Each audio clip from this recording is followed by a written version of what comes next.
Alright. I am back. I'm back and I'm live streaming again. Okay. Let's see what we've got here. Okay, so in the sketch layer, I tell you what I'm going to do right off the bat is I'm going to take this bit and size it down. And the reason I'm doing that is if I want to do the push, that's fine, but there's no reason to have that baked into the pencil test. It looks like for this one, just because I'm in the mood, I'm going to start from scratch. Okay, so D key, charcoal ink pen's fine. Is it fine? Yeah, that's fine. Material, right layer. Cool. So I'm keeping an eye on the, actually,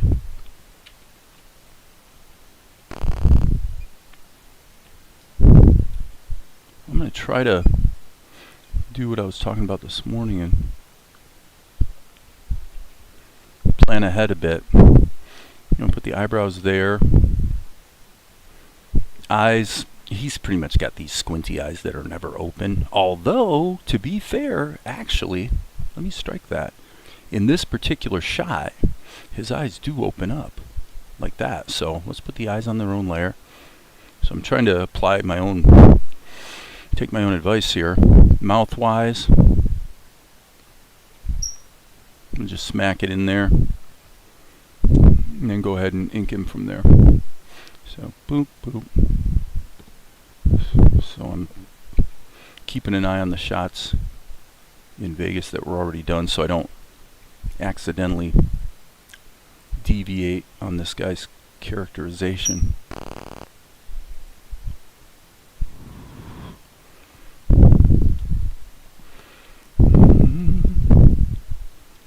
I'm hitting the shift key so that the stabilizer is brought to bear. That's a little too much. Something like that. Boom, boom, boom, boom. Okay.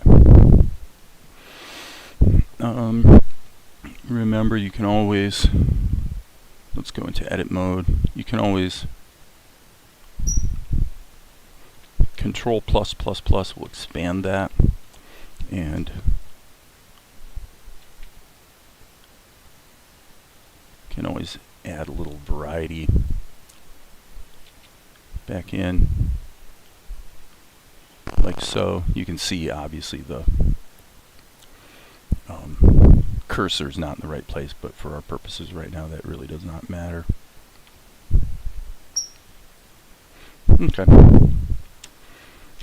Close enough for rock and roll, as they say.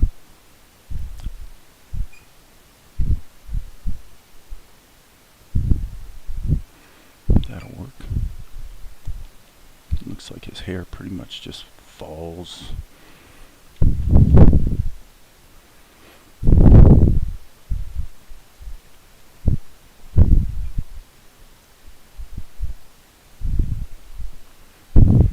That might be a little too far.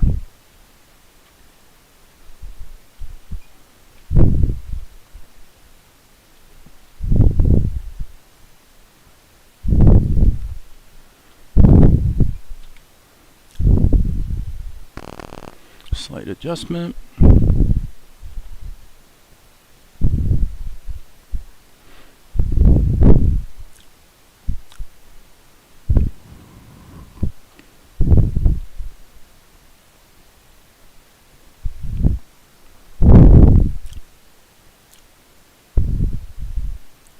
Not sure I love that. Let's do it this way. Let's just put in a little indication of his neck. Okay, so then of course these, we need to put a line across there or it won't fill. Okay, so now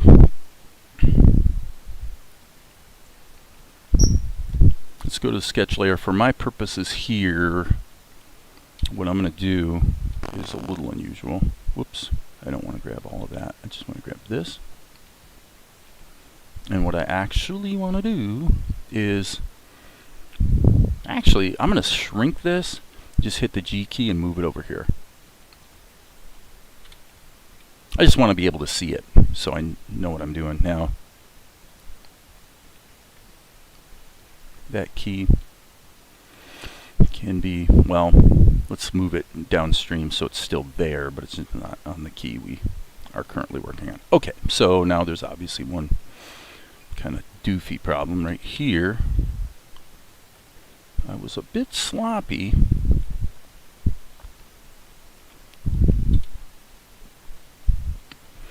Groovy. Except what I just did was I put that in the wrong frame. Remember what I said earlier about things will go wrong? Well, I definitely make all kinds of mistakes. Okay, so now this key needs to be deleted. I don't want that there.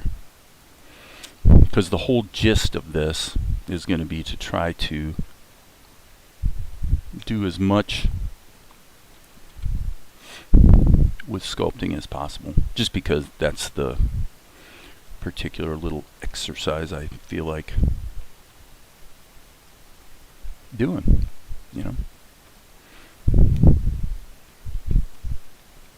Okay, so let me think about this. Should we go ahead and color them first? Probably. It won't hurt. There's no reason not to, so let's just do it. So we'll switch this to vertex colors.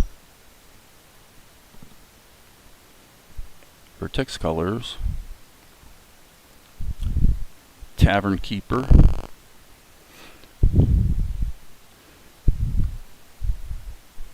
Ooh, that's interesting. First of all, you got to remember to double click them to make sure they're going to fill. And then, where is the leak? That's a bit of a mystery. I've been getting those a little bit more lately. Not sure. I want to look at something. Yeah, I mean, it's all on a single plane. It should be. It always is. So, yeah.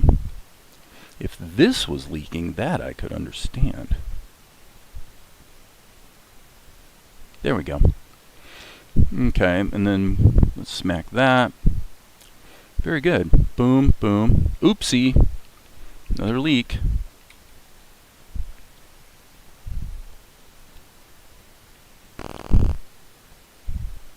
Not quite sure what I did there. Cool. Groovy, groovy, groovy. Okay, so shadows. I mean, usually I use the shadow material. It's not strictly necessary that I do that, but there it is. So we need to shift out of vertex paint mode. And okay. Okay. According to, let's see. According to what I'm looking at over there, we got a little bit of a characterization problem here.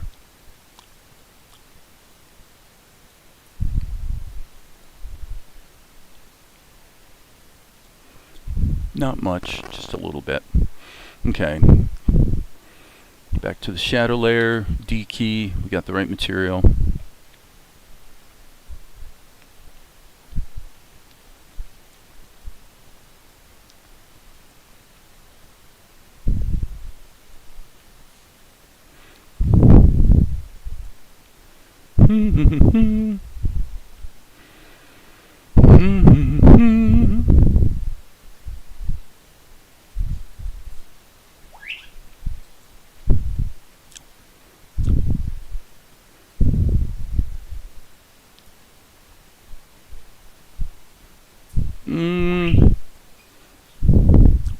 Hit the tilde key so I isolate. And I'm just going to tighten that up.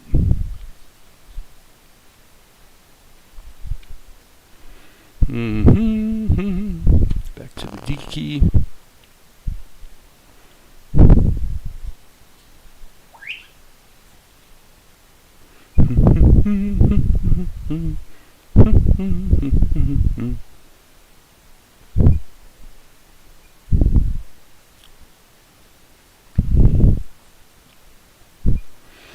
That'll work. Alright, looks like nobody's watching, so not the end of the world. Maybe that's why. I've been on the wrong screen, but since there's nobody watching, it doesn't matter. If anyone was watching, they'd be like, Dave, you're on the wrong.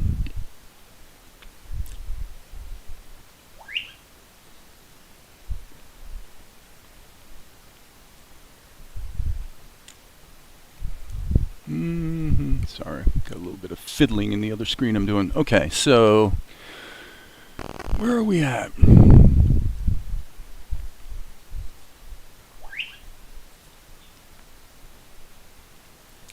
Probably should look at his dialogue. This is I got no time for chit-chat, kid. Going over some beat it. Okay, this is where he says, "You got any experience?" Okay, so again, the test, or what we're going to see if we can get away with here, is that.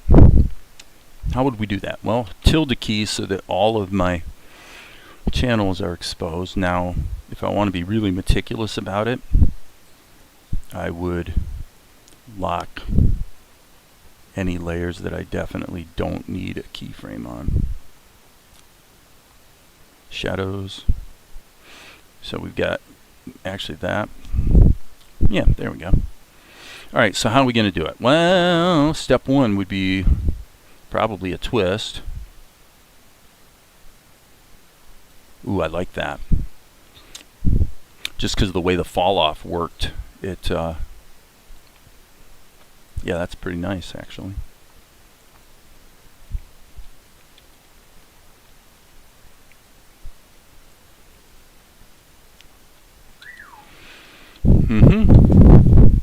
Okay. So now here what we're going to do is, and by the way, that's also a mistake. That one should have been locked as well. Okay, so we've got fills, lines, mouth, eyes, eyebrows, and shadows. Cool. Alright, so now, tween-wise, let's go to the fill. Well, let's go to the lines first. Usually that's a good idea. So Control E. Sorry. I need to be in draw mode. Or edit mode, actually. But I was in sculpt mode, and that's the one place you can't do what I'm trying to do. Okay. So that's apparently the original pose.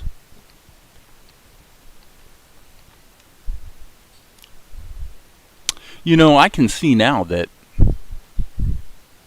here's the danger. The danger is if I manually put in a key, then I have to match that key perfectly in every individual layer. And so this is not the best way to do it. Actually, it would be better to go Control Shift E on every one of these layers.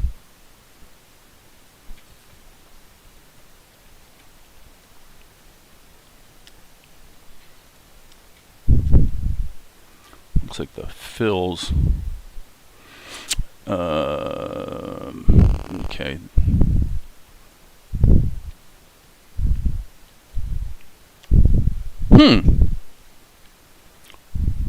I'm actually sitting here wondering if I inadvertently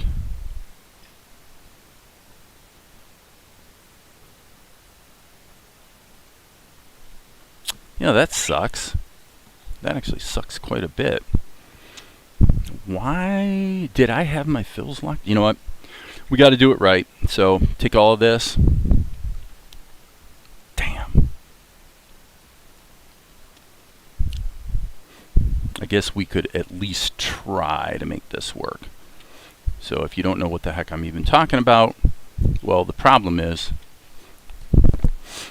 I never, when I set the key for this pose, I didn't catch the fills layer, which really sucks because now I have to try to catch it perfectly, but it may work out.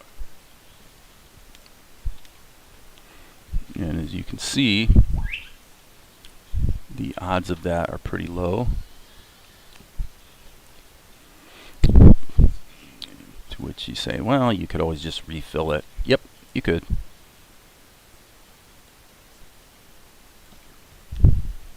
And since this is a key frame, this is a pretty wonky way to do it for the simple reason that being a keyframe, meaning we're going to be resting on this frame, which means that any flaws that are in this particular key or particular frame are going to be glaringly obvious. And that definitely looks pretty stupid. So we've got a little bit of stupid going on, and remember, the reason we've got stupid going on is because when I sculpted him from one pose to the other, I just happened to miss one layer. That's a bummer, man. That is a bummer, but spit happens. Right?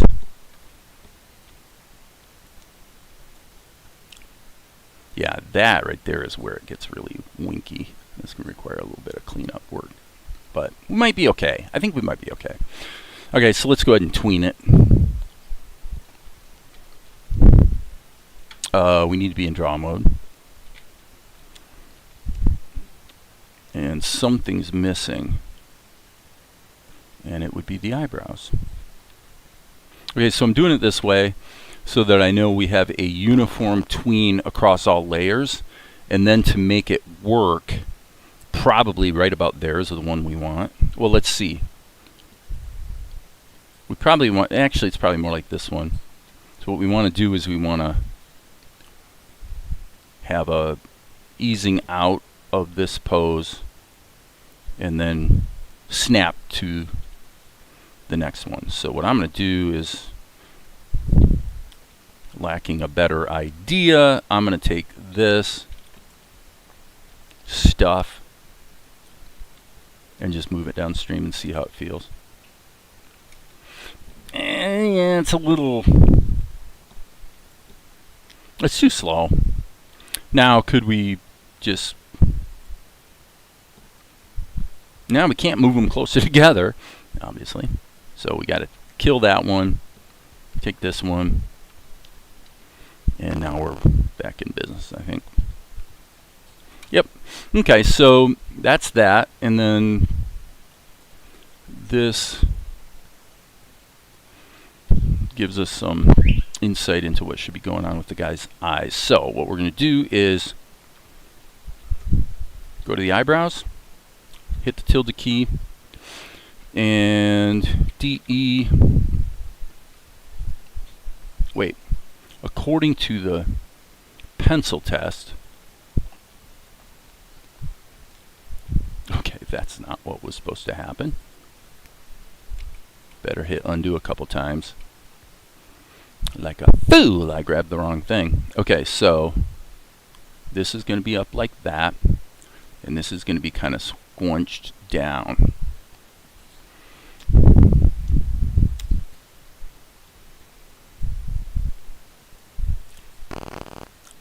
So we'll just kind of tease it with the prior key. Bloom. Okay, so now we go into the eyes layer. D key.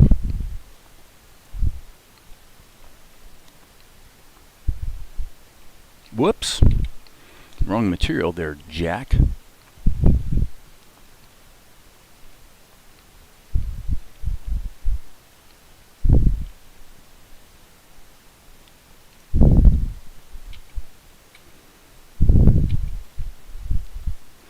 I'm not loving that.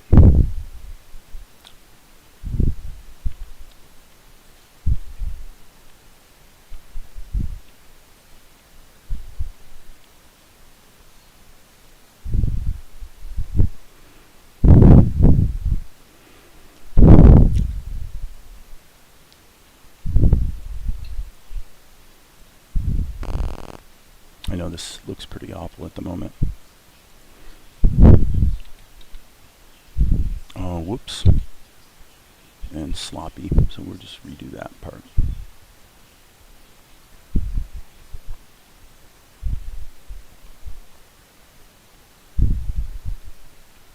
Nope, too big. It looks like he's looking the wrong way. That's interesting. Let's do this.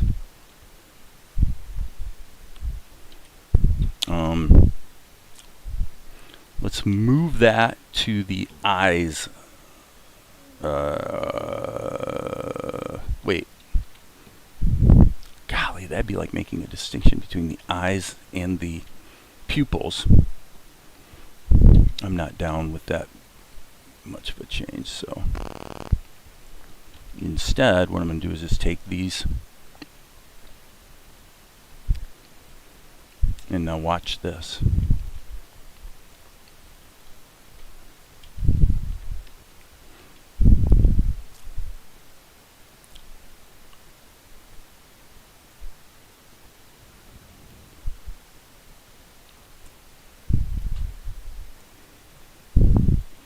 Okay, so that's just to give the guy a little bit of life. Let's go to the mouth layer, get that in, and then we'll fiddle with the rest. So I'm going to take those out. Mouth is going to be filled. And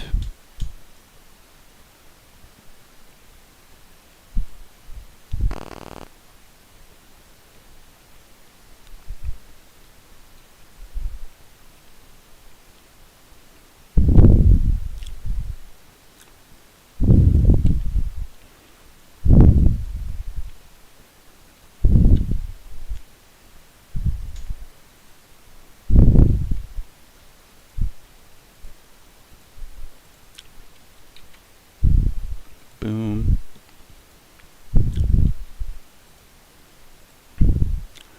Got any experience?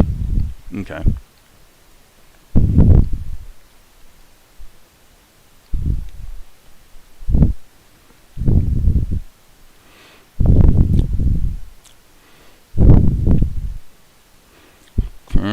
Back to the eyes.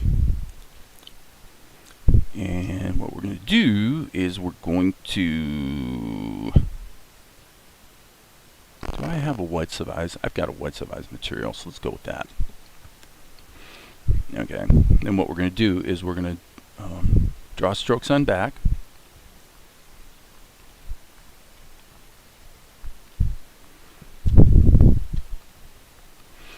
And then in the blinks layer, this will be interesting. Let's do... This is the one aspect of working in Blender that's a little less intuitive than Krita. It's kind of sweet, actually. In Krita, you can just sample a color and add a layer over top of it and make it work. So what I'm going to do here is... Obviously, we might put some blinks in there, but what I'm really after is, let's do it this way. We're going to do vertex colors.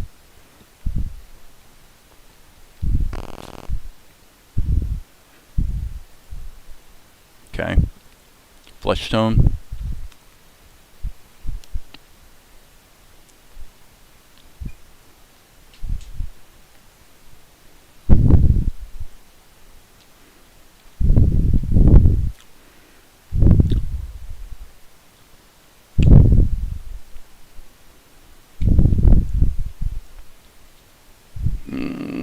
I hit insert instead of I. Let's turn the sketch layer off. Experience. Okay, so we'll want to put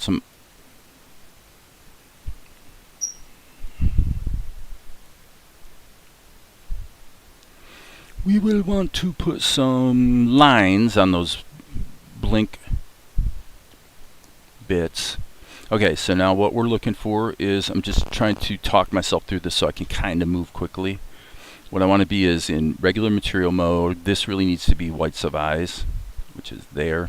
It's kind of a catch-all whites of eyes material. We're still in draw strokes on back mode, so that means that this will be put behind the other strokes in the eyes layer. So usually everything is in one, all the fills, all the colors in one layer, but sometimes it makes more sense to have a self-contained layer, and that usually is when a layer is corresponding to a part of the anatomy, like the eyes or whatever, right?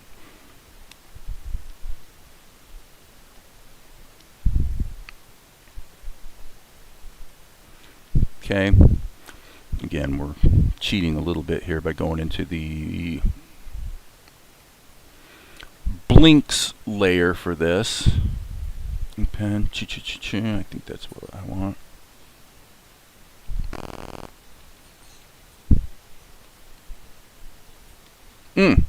Got to turn that off for the moment.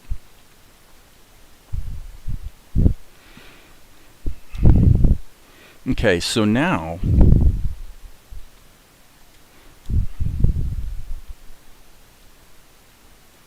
I want to extend this to here, Control End. I want to leave a little bit of room for one blink, so let's put this here. See, you can see a pretty substantial amount of the time really just winds up going to like picking tools and layers and whatever you need to get the job done. And golly, it did it again. For freaking crying out loud. Come on. We are in vertex paint mode. Okay, cool.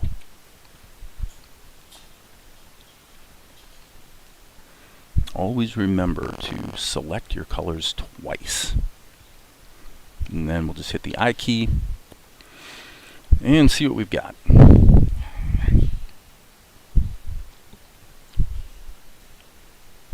Okay, there's one bit on the blinks layer where I think I was in draw strokes on back mode. So admittedly, this is kind of a rough looking guy.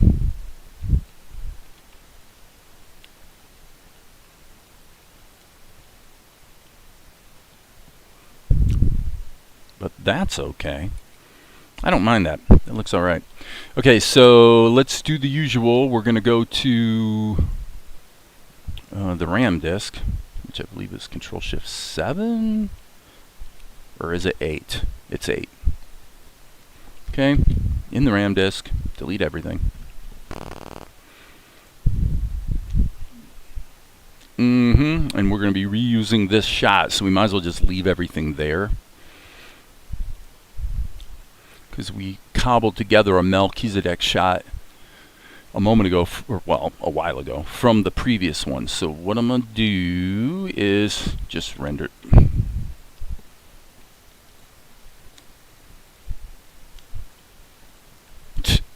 Vegas. It's like it takes 20 minutes to wake up, and then once it wakes up, just at the exact moment that I'm going to approach Blender, the freaking preview appears. Yeah, software. Am I right? Okay, there it is. Let's go back to Krita. We'll go down here. In this case, the mouth is baked in.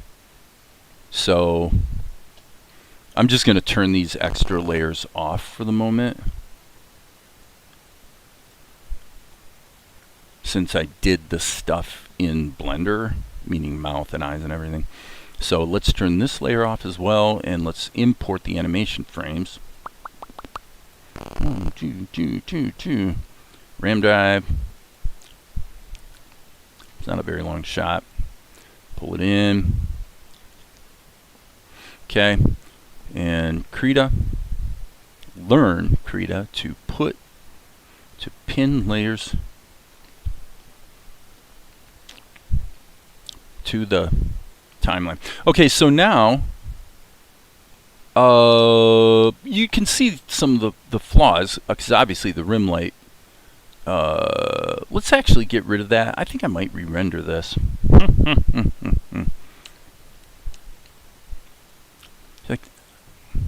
let's do it. Let's just add the rim effect in Blender for the heck of it and run with that. I want to make sure I'm on the right screen and stuff. I am. Okay. Anything going on in the chat? Nope. So, I've noticed this before. If you're streaming on a Friday afternoon, don't expect too many people to be watching. Or to be specific, 0. Alright, that's okay. The important thing is we're making progress on this show. Okay, so what I was saying was I can turn this on and then turn it back off after I render. So visual effects, I'm just going to add the rim effect. Okay, in our case, we want the effect to be basically white. And it needs to be... Are we able to see this without rendering?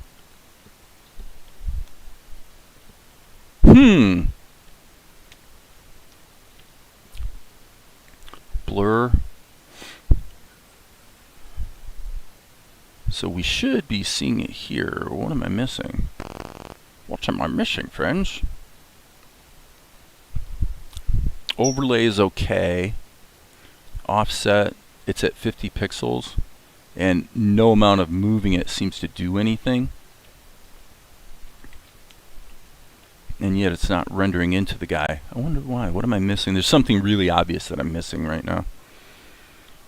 This should add the effect to the entire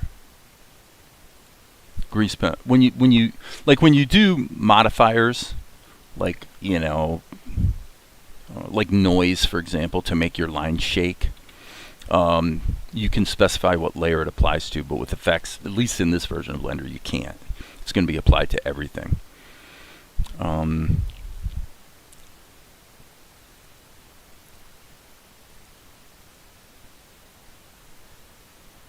I'm not even... I actually don't know about using the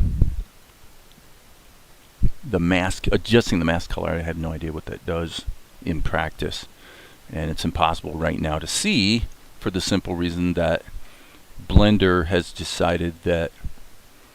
I know what it is.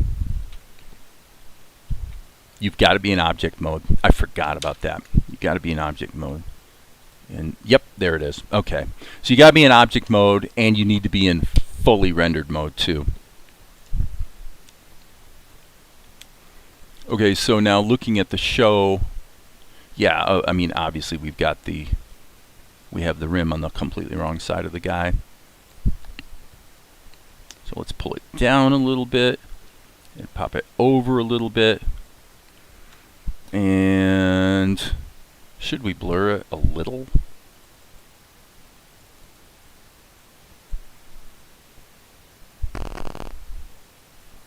Oh, okay. If you're going to blur it, you better have more than 2 samples or it's going to look kind of stupid. Okay, overlay.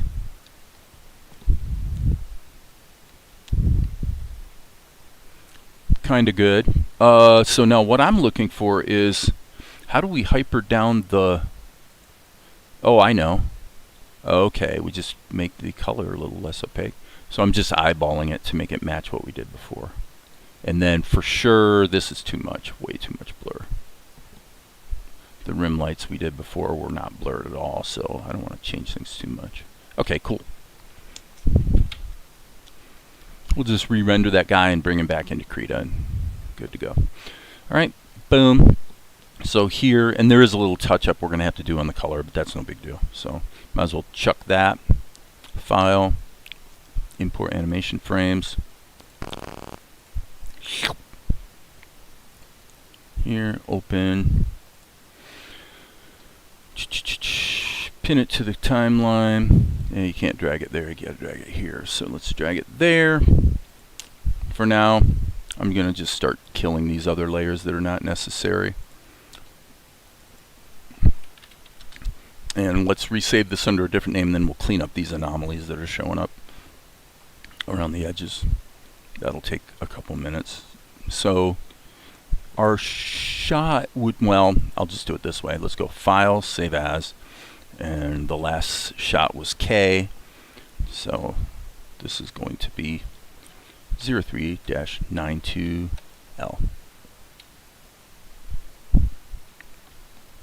And just to make my life easier, I'm going to Control C,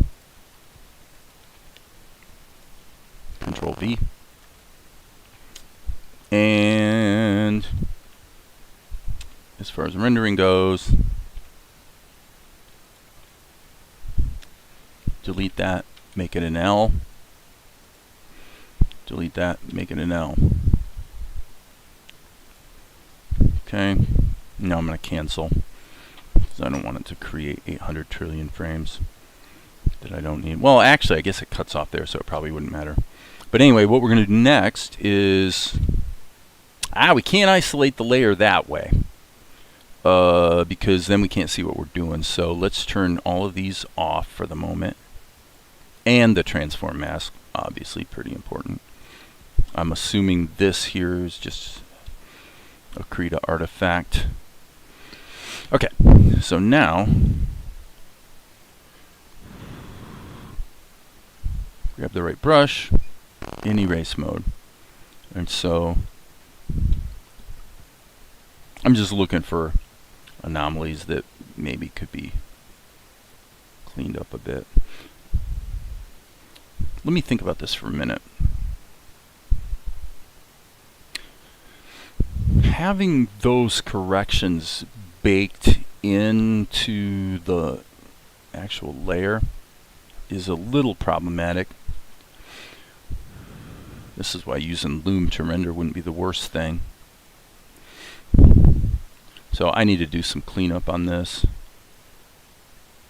Okay, there's the mouth. Yes, okay, so back to what I said. I'm going to go back to this frame and hit undo.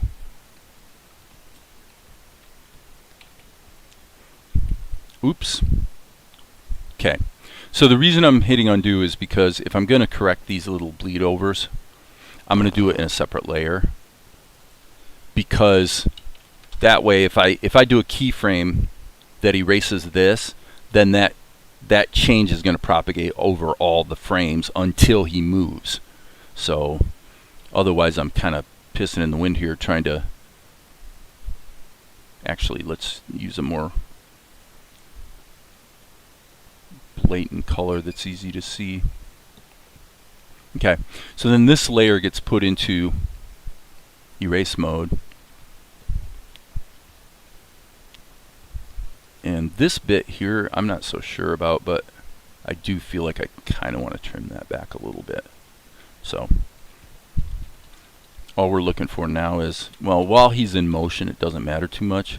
So now we're going to add another keyframe. And what's going on here? Apparently that's in the background. I forgot to do the push in, by the way. If you recall, there's supposed to be a push in towards the camera. So everything I'm having to do right now is 100% because of one little tiny mistake I made in Blender about 20-30 minutes ago, which was that when I interpolated the keyframes in between the tweens, somehow I managed to miss the fill layer, and I had to move it, you know, create the tween manually, and of course it wasn't perfect. You can never get it perfect.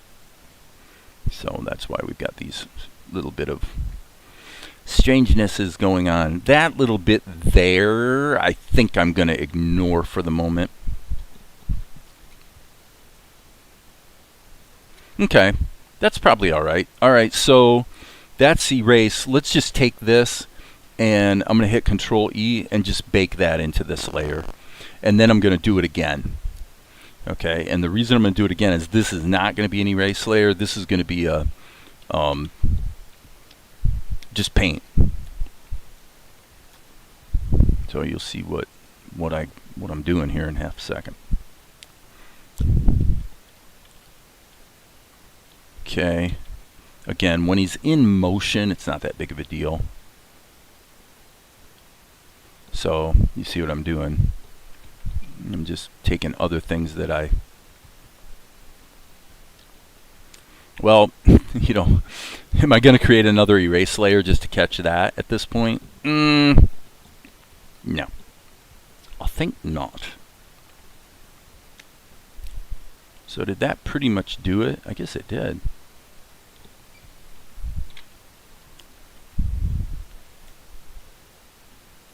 Except, well, I guess that's right. I guess that looks pretty good. Okay, so now we got to tone him down. This is not doing anything. I don't even know what it is. I'm being a little careless here too. The rim light should be removed. Transform mask should be turned back down, back on.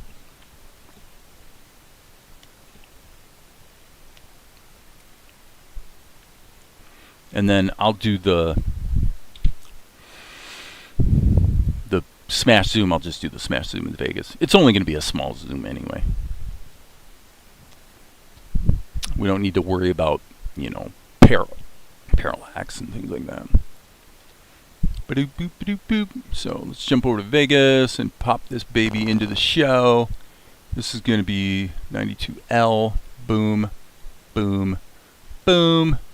8 frames per second. Put it in there.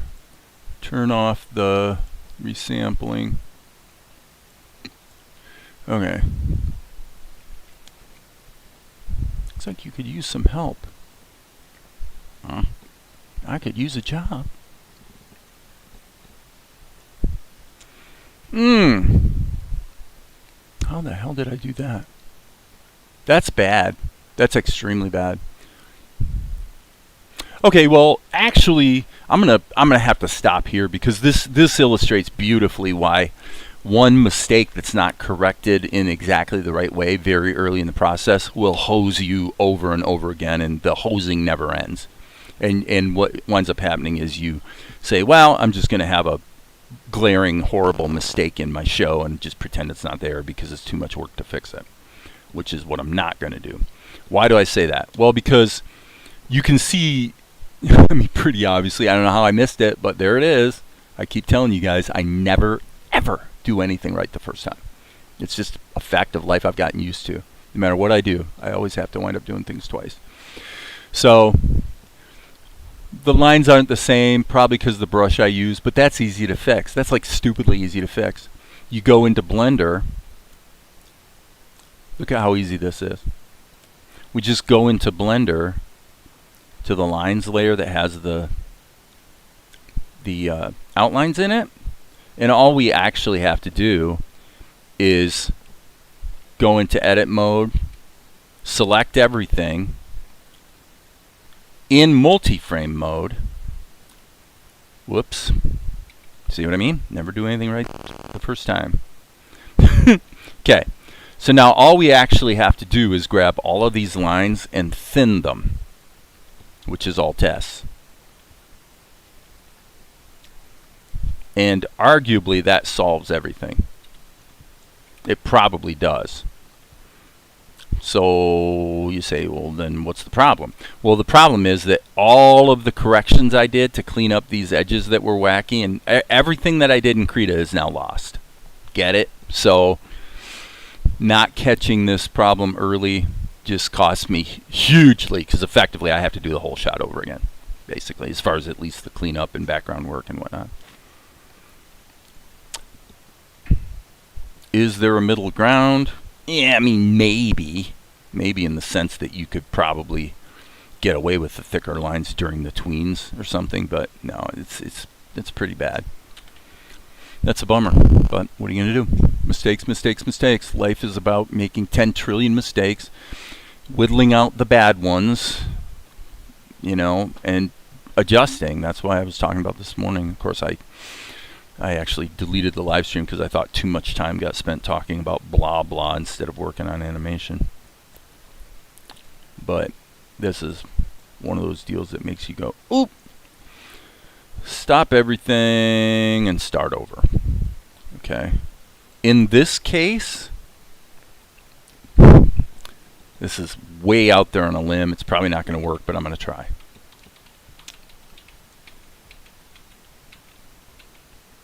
Okay, we might be okay then. Why? Well, because I hit undo a bunch of times and the erase layer is still there now. So that probably means that I can re-import, and it's actually going to be, all the corrections are still there. The only thing I've changed is the thickness of the lines. File, import animation frames, and let us see if it works. Silly, silly goose. Okay. So it's the difference between that and that. Pretty crazy, huh? So for now, I'm going to turn this layer off and just, I think I'll just render it, turn on the effects and stuff, render it and see if it plays, if it looks okay. The rim light layer definitely can be removed, and the transform mask should be turned back on. All right, let's save our work and give it a crack. And maybe I'm lucky. And what is that? What the heck is that? That is something that that's another mistake that I never noticed. Okay, so I just have to figure out what layer that's in. That's so sad. Okay. Apparently it's baked into there. That is nuts. Okay, how the hell did I manage that? Well, there it is. Oh, we got two ways to fix it. We can fix it in Blender, or we can fix it elsewhere. I'm going to do both.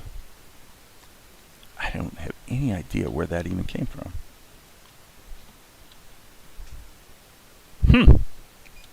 Strange, my friends, strange. All right, save that. But I'm not going to re-import it. I'm just gonna go like this. I know it's crazy. It's insane that I would have to do this, but there it is. This is a great example of where doing it all the hard way turns out to be the fast way. 30 seconds of erasing some anomaly in every single frame. All right, so I mean, looks pretty good. Looks pretty good. I got a little bit of hokiness right there. So here's the erase layer. What is this? Okay, that's an effect. So let me get rid of this would be, let's just call this touch-ups. So it's kind of a bummer, but there it is. So I'm going to put a keyframe in here, go to here, and just zip in, and whatever I want to do. Well, actually, what I should do is paint this into the erase layer. Might as well. So I think what I'm seeing here is an artifact of the fact that because the lines are thinner, there's stuff that you're now seeing that you didn't see when the lines were thicker. All these little anomalies here, they don't matter. They really don't. You know, it puts a little noise in the thing and no big deal. However, this, and I do need to turn my lighting effects off, this is definitely problematic.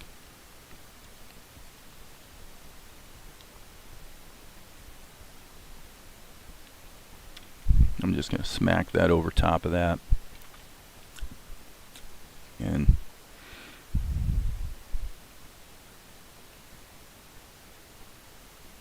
I think we'll be okay. Yeah, similar situation here. Most unfortunate, my friend. But, you know, stuff happens, so the world will keep turning. And the whole fix only took about 10 minutes. So let's turn the effects back on, pop it back in the show, and see if we're liking what we get. I think we're going to be okay. Okay, hey Chris K, how many episodes have you completed? Well, there's 2 complete episodes that are on, Tubi, Amazon Prime, blah, blah, blah. 2 complete 24-minute episodes, and right now I'm working on episode 3. So the short story is I am at 16 minutes and 54 seconds, and all of this is episode 3 in process. So I got about 7 or 8 minutes to go to wrap up. Okay, so this is actually, I might as well have switched screens because this is what I wanted to look at. He says, got experience?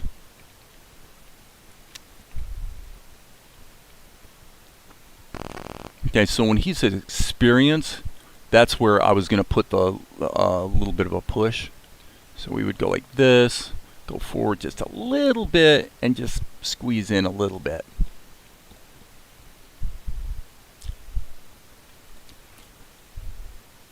You got any experience?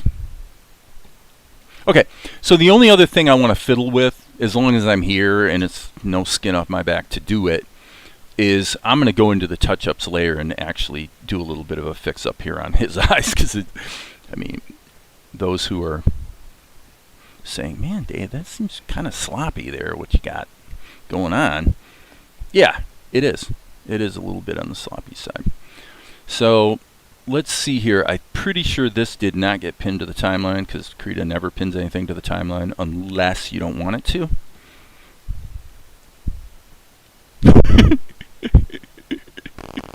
He says, a little snarkily. Okay. So let me just look at this. This is definitely pretty grungy looking, but like I said, it's not that big of a deal. Okay, stop everything. It's important. This is very important. If you're going to do touch-ups, turn off the freaking lighting effects, because otherwise you're going to sample colors and you're not actually sampling the correct color. So, well, that wasn't the biggest thing. The biggest thing was that I had gotten it would be in basically at the beginning of November. I had a surprisingly good result in terms of royalties for the show in August. So basically the quarter ends at the end of June. There's a month layover, and then I get a royalty check, right?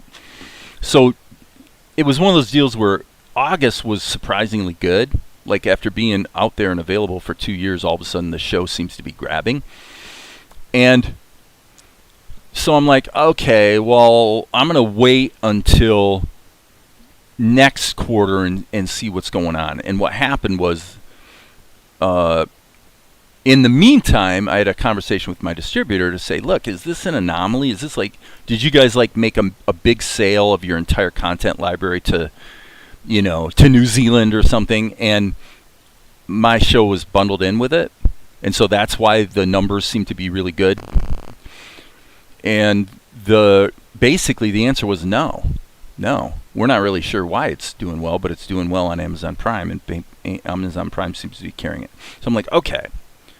All right, if that's what's going on, then I'm going to go ahead and, because I took 2 years off, you know, I guess I'll get back to work on the show. If it's selling, then what the heck, you know? So I had basically a 2-year layoff, and then the statement came in March, which would have been, you know, fourth quarter ended, and then you got a 1 month layover of June. Or January, so I guess it would actually be February. So at the top of February, I had already started working on this episode 3, and then the numbers came in on fourth quarter, and they were even half again better, 50% improvement over second quarter. So I'm like, holy crap, I better get busy and start creating a show because people seem to be watching the darn thing. And so anyway, that's pretty much the whole story. Because when I released it, my whole attitude was, I'm not going to, I mean, animation's pretty time consuming, so it's like I'm going to wait and see if the show sells.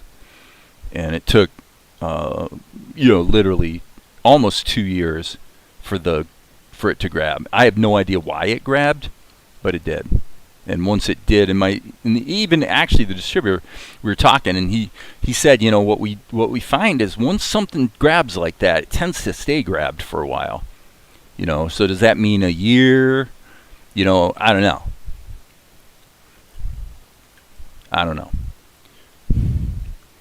But that was what happened. So now I'm like, well, yeah, if the show's selling, I might as well keep having fun and cranking on it. And I will say that, you know, going back and looking at the first 2 episodes, I have to say that the overall you know, production values, the overall look of it and everything, I am happier with. I think I'm doing a better job now. There's still, this shot is actually a perfect example of when it still drifts a little bit south as far as overall production quality. So I'm trying to compensate for that now.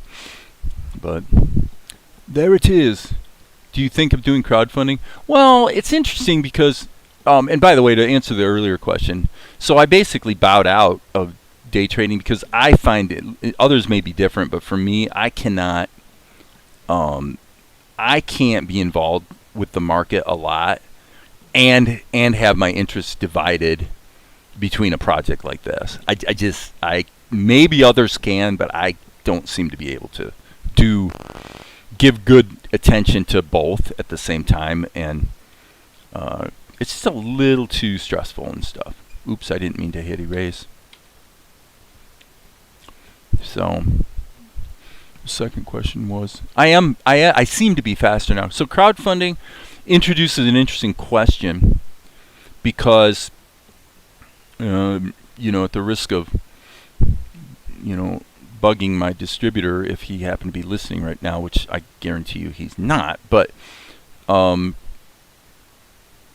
fact of the matter is, once a show like this does start to grab, theoretically you need to ask the question, well, what's the distributor really doing for me? Are they doing something on the marketing side? And I already know the answer. The answer is no. You know, they pretty much throw a show out there and see what sticks. So in regard to your crowdfunding question, I'm just giving you what the thought process is because I'm kind of busy doing the cartoon, so it's not like I'm thinking too hard about this at the moment. But crowdfunding, once a show is grabbing and, you know, it's beginning to build an audience, then the crowdfunding thing begins to make a little more sense for two reasons. Number one, if there's people that are kind of actively looking for episode 3, it's possible there's a basis there on which to do crowdfunding, number one. And number two is it does kind of beg the question of maybe the next episode should just be self-released, because if it's grabbing on Amazon Prime, you know, you're giving up half of your revenue to the distributor pretty much for the placement. And I mean, hell, I've got one of my feature films that I did was on Amazon Prime. You know, I did it myself. I just self-released it, and then after a while I thought, well, maybe the distributors will do a better job for me, and went that route. But those are just stuff, you know, those are just things you have to think about. You know, what are you going to do? Let's go with this. See what we've got. Okay, right there's only one more flaw. Right there. I like that.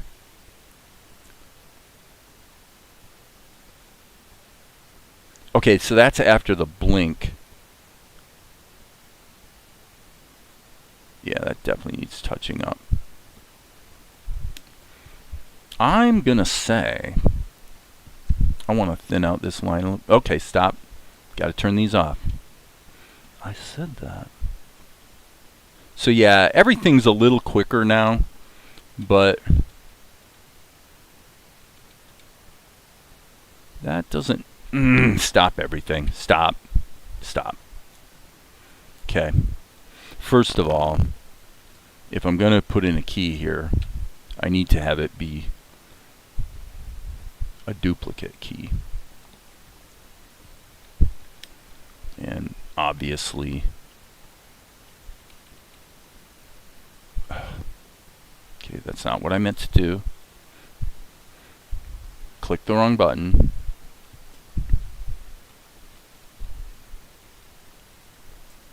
I'm just going to go forward one frame at a time. Yeah, see, that's what I thought. Shoot. Oh, okay, I'm coming perilously close to some fairly egregious cussing at my own stupidity.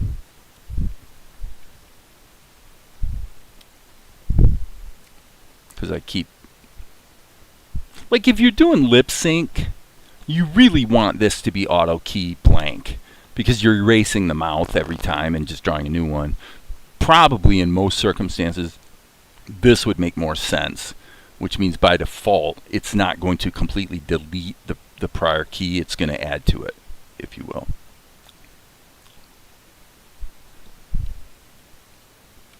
Okay, and then this was that little blinky blink thing with his eyes. But yeah, this shot is turning into a major cluster, you know what? Because it's just a absolute what's the term?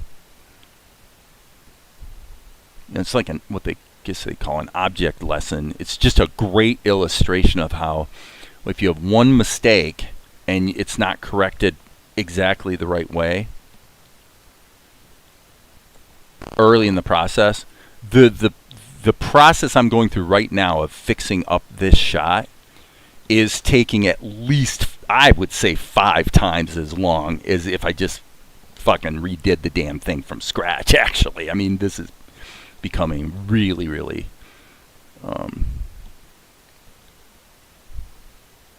egregious. Okay, so what I'm going to do is hit Control Insert and Control Insert here, and then go back to this one and just fix that eye blink, and then I think I'm finally freaking done.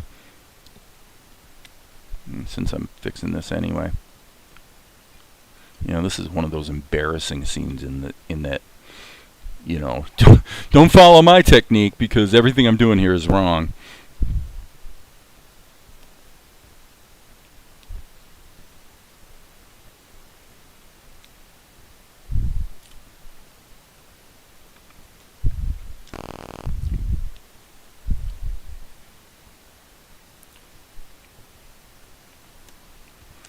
And crazy thing about this is, yeah, that's what I'm saying. This shot is so screwed up because now, okay, great example, another great illustration. Like, I kind of want to take this eye and move it south a little bit. I mean, I think that's probably pretty obvious to anyone who's watching. Obviously, the eye is a little too high. Problem is, if I fix it here, I have to go through and fix it in the exact same way, with no difference whatsoever, in like about 8 frames. Well, the problem is Krita does not provide any method to do that. You could try your luck with a transform mask, but transform masks and liquify don't mix, you know. So it's a bit of a mess. I'm gonna go ahead and cut it into the show because, you know, just see what I got and go from there.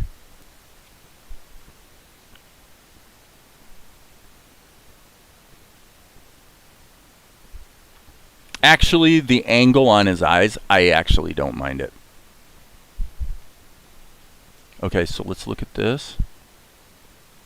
In this case, I have to say I actually don't mind it. So it is more, it's playing more as a caricature, which is fine. Mainly because there's sort of a continuity here, here, here, here.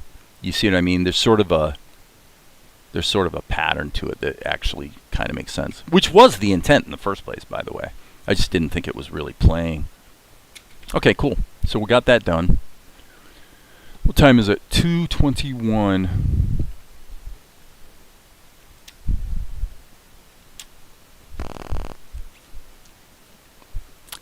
Guten. So let's go back here.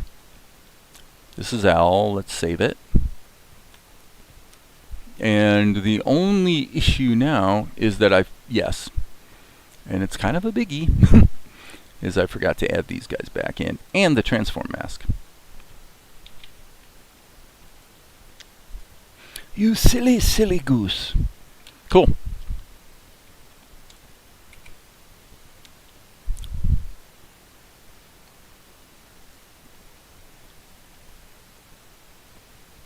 And there's a flaw. Like I said, once you get into starting to correct something frame by frame, you know, it's the calculus, the debate is, do I just start all over? Right there. Right there. Look at that. Isn't that crazy? So I got to go into the touch-ups layer. I have to once again turn everything off, otherwise I won't have the right color. And why? Okay, stop everything. Hit undo. I forgot to turn off the transform mask. Yeah, it's pretty arduous, I must say. Once you get in that rut of compensating for boo-boos, it can become quite an unpleasant journey. Quite an unpleasant journey indeed. So, but I got it. I mean, so let's just look at the stats here. Okay, so that took an hour. What is this? This is 3 seconds of show. Took an hour. But on the other hand, this 3 seconds of show took about like 10 minutes. And I would have expected this one to take a little longer for the simple reason that I went ahead and redid all the ink and paint from scratch. I shouldn't have. Actually, that was my great mistake. That was my great mistake. Because most of these shots are already inked, as you can see as we go forward. And that's because they were all inked on the same day and they use all the same settings and blah, blah, blah. And I made the strategic error of saying, hey, it'll be fun to just re-ink this one sort of from scratch. And because there was a little variance between yesterday's ink lines and today's ink lines, it wasn't really yesterday, it was more like a week ago. Hey, Furman Animator, I haven't seen you here before. Welcome, welcome, welcome to the live stream. But we got through it, didn't we? So that's not too horrific. All right, let's just kind of review. Let me look at the script and see what we got here in terms of how this is progressing.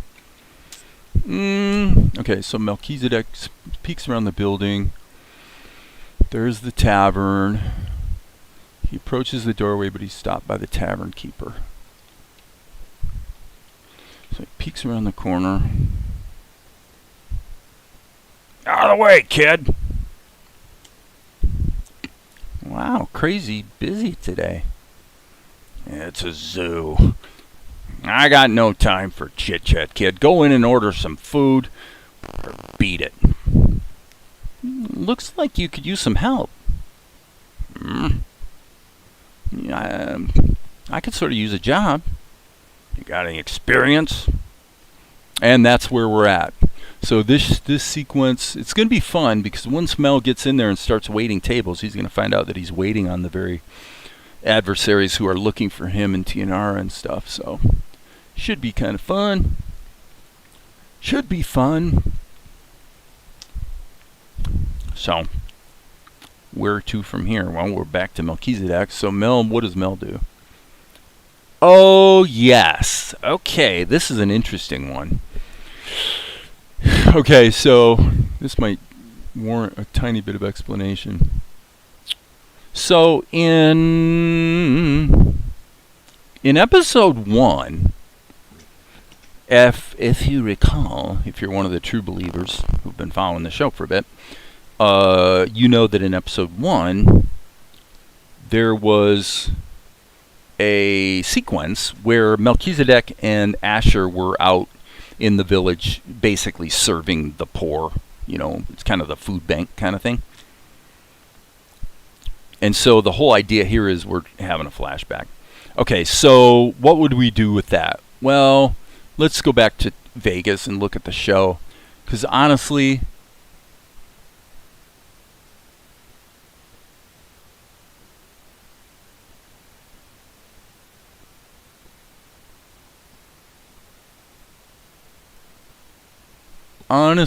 I think we can do this really easily with stills from the other shots.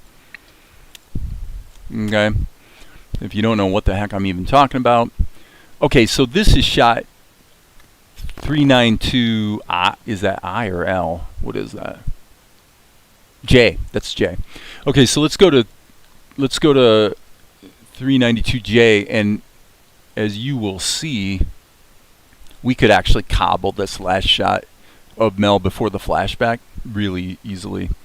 So let's go to our faves, which is going to be episode 3. Go down here to J, and there it is. Okay, so what I'm going to do is I'm going to take these still images, which I have to, of course, move on to another screen so I can see what I'm doing.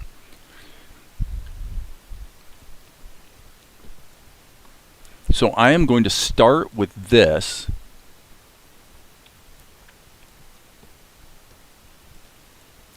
And I'm going to say, okay, so he's going to go, so the smile will disappear. I'm going to turn the preview off. Am I on the right screen? I am. Okay, so now what I'm looking for is the same pose, or close to it, without the smile.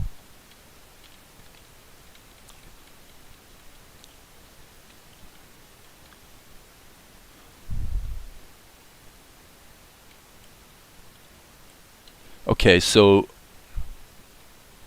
I'm going to throw this one in because that gives me a tween, essentially. So if you're thinking this is crazy because this isn't really animation, you're kind of right. But, and I'm saying this really for Furman animators' benefit because we've got somebody here who's new, is that if I've got a shot that I did, 2 days ago, and by just rearranging the frames and poses, I can cobble together the next shot, then I am stupid if I don't do that, because otherwise I'm just, losing the opportunity to leverage yesterday's work today. And when you're creating a full-length cartoon, this kind of takes a while, so if you can save some time, that's generally preferred. So I'm going to go ahead and make that like that. You got any experience? Wait, did that zoom in? You got any experience? Yeah. Okay, so yeah, obviously this is like way the heck too long. So let's just feel it. Let's feel the storytelling. Wait a minute, did I just, like a bonehead, I just shortened the wrong clip. So let's go over here. We want this tween in here, so let's just kind of go like that.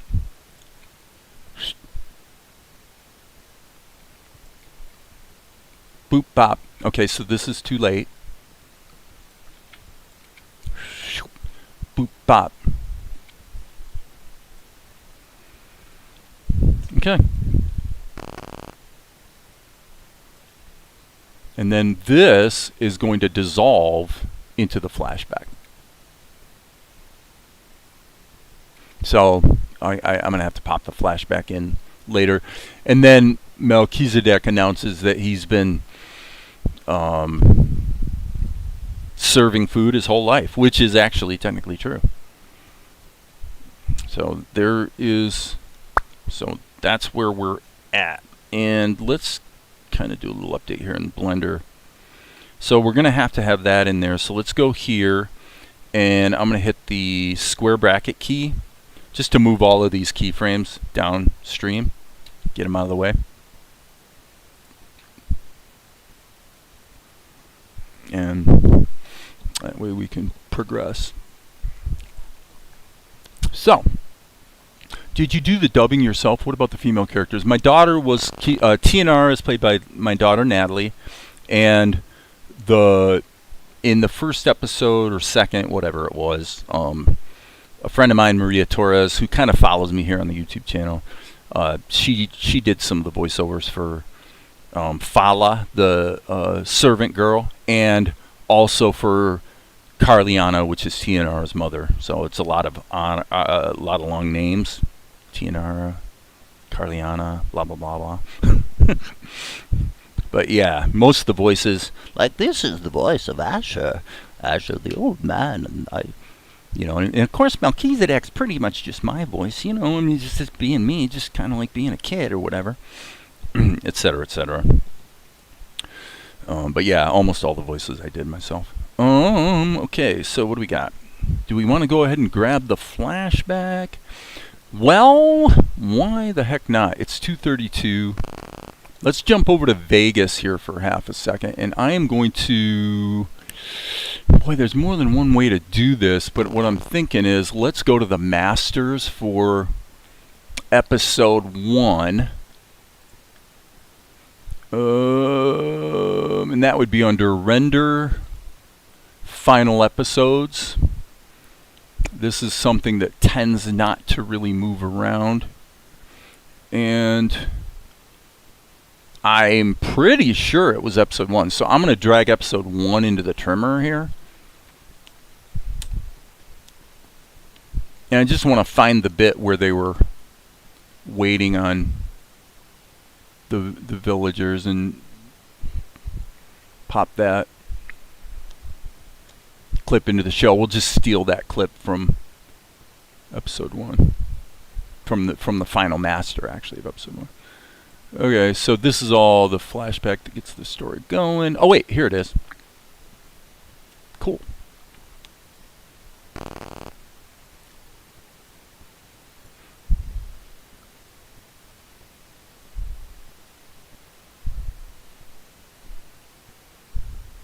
I think I'm too far downstream from it. Yep, it's back here. Maybe a ways back here, actually, because I forgot about that whole bit where he notices TNR. Oh, there it is.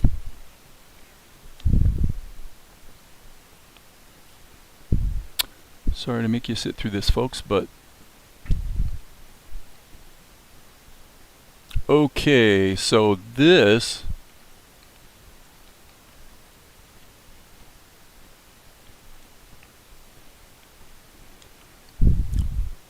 Well, the problem is, when they're actually serving up the food, Mel wasn't in the shot because he was off getting the dishes. That's a bit problematic, isn't it? But it does seem to me that there was a shot later that I might be able to use. If not, I might have to go back to the original source material, Krita files and whatnot, and reproduce it. Basically put Melchizedek in the shot. Bummer, dude. So I'm just kind of scanning through,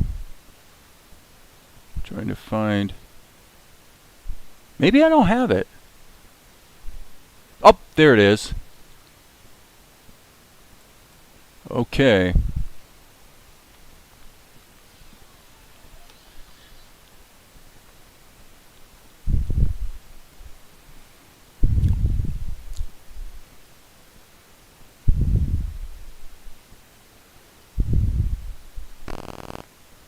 I'm going to drag that in. Do I want to... I don't think I want the audio. I'm going to hit tab, and all we're doing is bringing in video.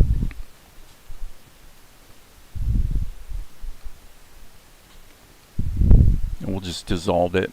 Usually half a second is about right for dissolve. Wait, why the heck did that not dissolve? Seriously? What do we got, a performance issue here? That's kind of wacky. Okay. And by the way, that's the that's the original cameo of the cabbage guy from Avatar: The Last Airbender. I threw him into this episode too. Don't ask me why. It's just fun to throw in a cameo here, and if the creators of that show take issue with it, they can let me know. Okay, so I'm going to leave that as it is, and this seems to be performing poorly, so I'm going to hit Shift B and cache it into memory and see if it plays back okay.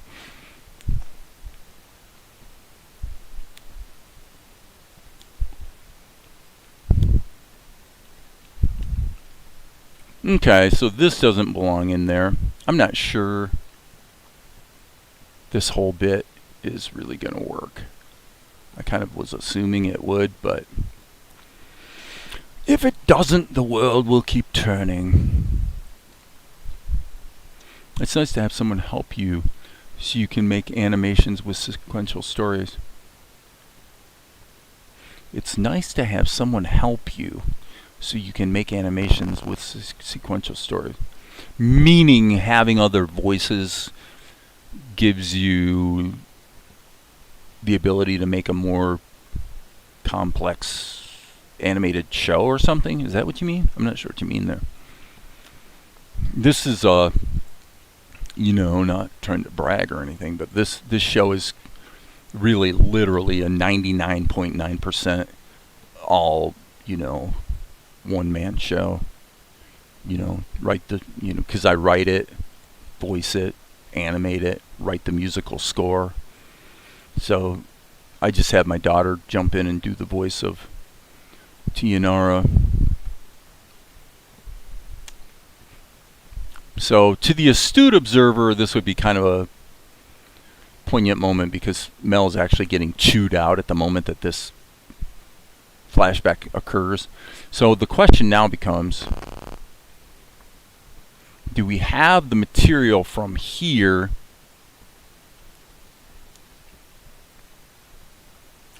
to finish this shot up? I think we do. I'm going to grab this.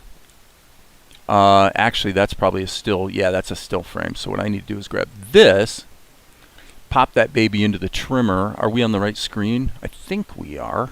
Yeah, we're on the right screen. Okay, so let's just have a look here.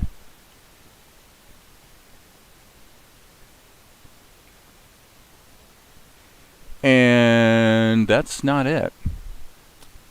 Sorry, friends. I'm a little lost. Partly because I'm moving quick. Yeah, it seems like it would be this one. Let me see what happens if I pop that in the trimmer. There we go. That's what I was looking for. Okay.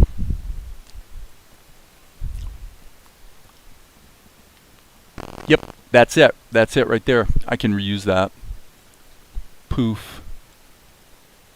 Okay. And we definitely need sort of a dreamland dissolve kind of thing. That should be half a second, not a full second, probably. Okay. And Vegas is being a little bit silly, so the transitions aren't showing as dissolves. Okay, is this disabled resample 8 frames per second correct? Okay. Okay, so let me look at what his line of dialogue is. That's kind of important. So he says, I've been serving food my entire life. So flashback, I've been serving food my entire life. Ta-da! Okay, cool. So what we'll do is we'll review the scene because I just want to make sure that the reuse that I'm doing isn't becoming egregious. Usually it doesn't.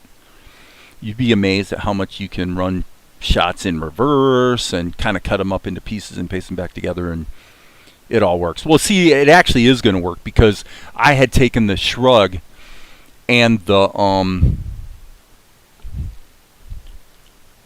yeah, and what I'm going to do is I think I'm going to take the shrug out here. Yeah, this is not actually helping. So I'm going to delete that. And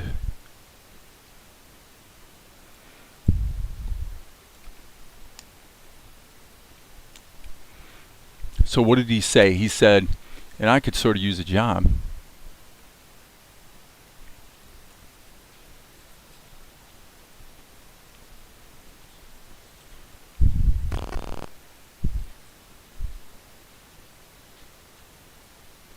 Okay, I want this frame right here. I want that picture, and I just need to insert it in there to basically stretch out that cut a little bit longer. So, and by some freaking bizarre coincidence, I actually just went right to the exact frame I needed, so that's kind of handy. Boom. I could use it. Right. I could sort of use a job.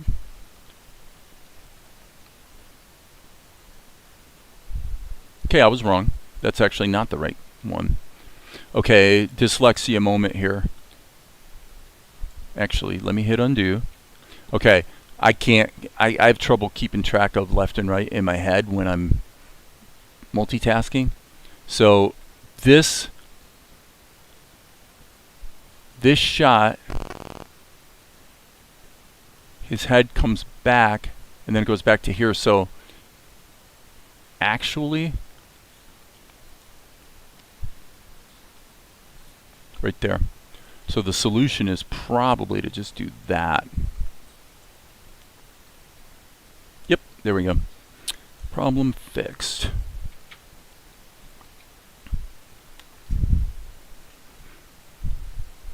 Yeah.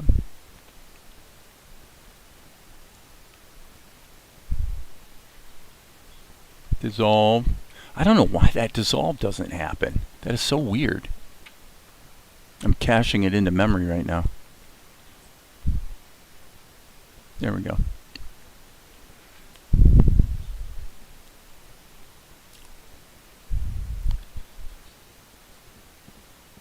Okay, that works. That works. So the shrug is better here. Anyway, it punctuates the dialogue better. So cool. All right, what do we got? 43. Have you ever tried using AI to change your voice to female? It would be easier to get the desired intonation, maybe. Short answer is yes. I've played around with running large language models and other AI tools, such as related to art or voice. A bunch of it. I'm pretty up on all that stuff, and I do use AI tools. Well, here, for example, probably is it? Where is it? 3. Okay. Like these background paintings were generated by AI, but what generally happens, and by the way, am I on the right screen? I bet I'm on the wrong screen. Yeah. These background paintings, you know, they serve as inspiration, but ultimately they have to be kind of cut into pieces, and you know, sometimes you're doing parallax for like when you get into a scene, for example. Like that's actually not AI, so that's not a good example, but well, neither is that one. Okay, where's the AI painting? I mean, all of these interiors were all of these interiors kind of started with AI, but invariably I wind up painting over them and changing things and whatnot. But as far as voices go, what I found was if we're going to do 11 labs, that would probably be okay. Like I could probably do what you're talking about doing with 11 labs, maybe. I don't know about as far as changing the voices, but the tools out there that everybody gets so excited and hyped up about that tend to not actually be good enough. Like if you listen closely, there's a lot of artifacting in a lot of AI tools. So, like I said, 11 labs would probably be okay. So if I fed 11 labs a minute of me being Asher, like, so I'm going to read a bunch of material and upload it to 11 labs, and then of course their wonderful AI tools will make it so that I can simply key in the text and have the voice of Asher. Well, okay, you could do that, but you make a good point in your question, because the only reason that would be useful for me is A, I'm dying, so I need some way to be able to do this when I'm dead, let somebody else do it, or, as you alluded to, change it to female. There's really no good reason to do that. As I say, I actually did some experiments with my daughter's voice, and it worked, but it really wasn't quite good enough. You know, it's like a low-quality MP3. You can hear artifacting in it that is just not acceptable for a broadcast production. So that's all I'm saying. All right, so where are we at here, folks? I'm feeling a little bit lost. I'm not sure where we're going. Let's just take a look and do a quick review. But yeah, at this point, I actually need to split on out of here pretty quick and get my lunch. So You know, it's feeling good. It's coming together. Usually, when it comes to voices, I guess I'll go a little further in my answer, actually, because the fact that question would be the question that you asked is very telling about what's going on in the AI space right now. The AI space is a space that is massively driven right now by hype and the promise of capabilities that in most cases aren't even close to being ready for prime time. And that includes the large language models. Try doing what I've done and write some code, either some Python or some, could be JavaScript, could be PHP, could be, I'm having a brain fart on the language that is used in TradingView to code custom indicators, but try to get some assistance from these large language models in the coding space, and what you find is they literally give you completely 180-degree wrong information about 70% of the time. Like you save no time at all. The whole thing winds up taking just as long, if not longer, than if you just did the hard work of reading the freaking manuals and do it yourself. Now, that will not always be true. There will come a time when it's up to the tasks. And so if you want to generate a quick and dirty audiobook and you're also happy with using the voices that are available as opposed to training your own based on either your own voice or someone you know or whatever, then the AI audio tools are definitely good enough, you know, for like an audiobook or something, or obviously YouTube content. It's why you hear the same voices over and over in millions and millions of YouTube videos. But yeah, so to date, the easiest way to change your voice, like for me, the easiest way to change my voice to female would be to just try to sound kind of like a female. Now, if I do that and then actually add to that a little bit of conventional pitch shifting, I probably could make it work. There is one line in episode 2 of Salt and Light where Tianara has a line of dialogue, and for some reason, whatever Natalie read wasn't working. And I read the line and then just did some conventional pitch shifting and, you know, this and that. And it intercut seamlessly with her dialogue. But you can get away with that once in a while. You can't get away with that too much. It's hard to, you know, to fool people for very long when the, you know, quality's not there. But they're to kind of wrap up the discussion, because I need to get out of here. I saw Veritasium had a YouTube short where he demonstrated he had the camera on his lips and he said bear, bear, bear 3 times, and then he said there 3 times. Okay, and then he revealed that the only difference between the two was the video, because it was actually the same audio both times. But because of what you saw with your eyes on his lips, you heard the B of the word bear or the TH of the word there. But it was actually the same audio. So you can get away with a lot if you can kind of lead the brain with visual cues and things like that. So anyway, all interesting stuff. I'm going to save my word and sign off. So again, Furman Animator, welcome. Come back. Chris K, same thing. For now, I'm signing off, and as you guys know, there will be more later.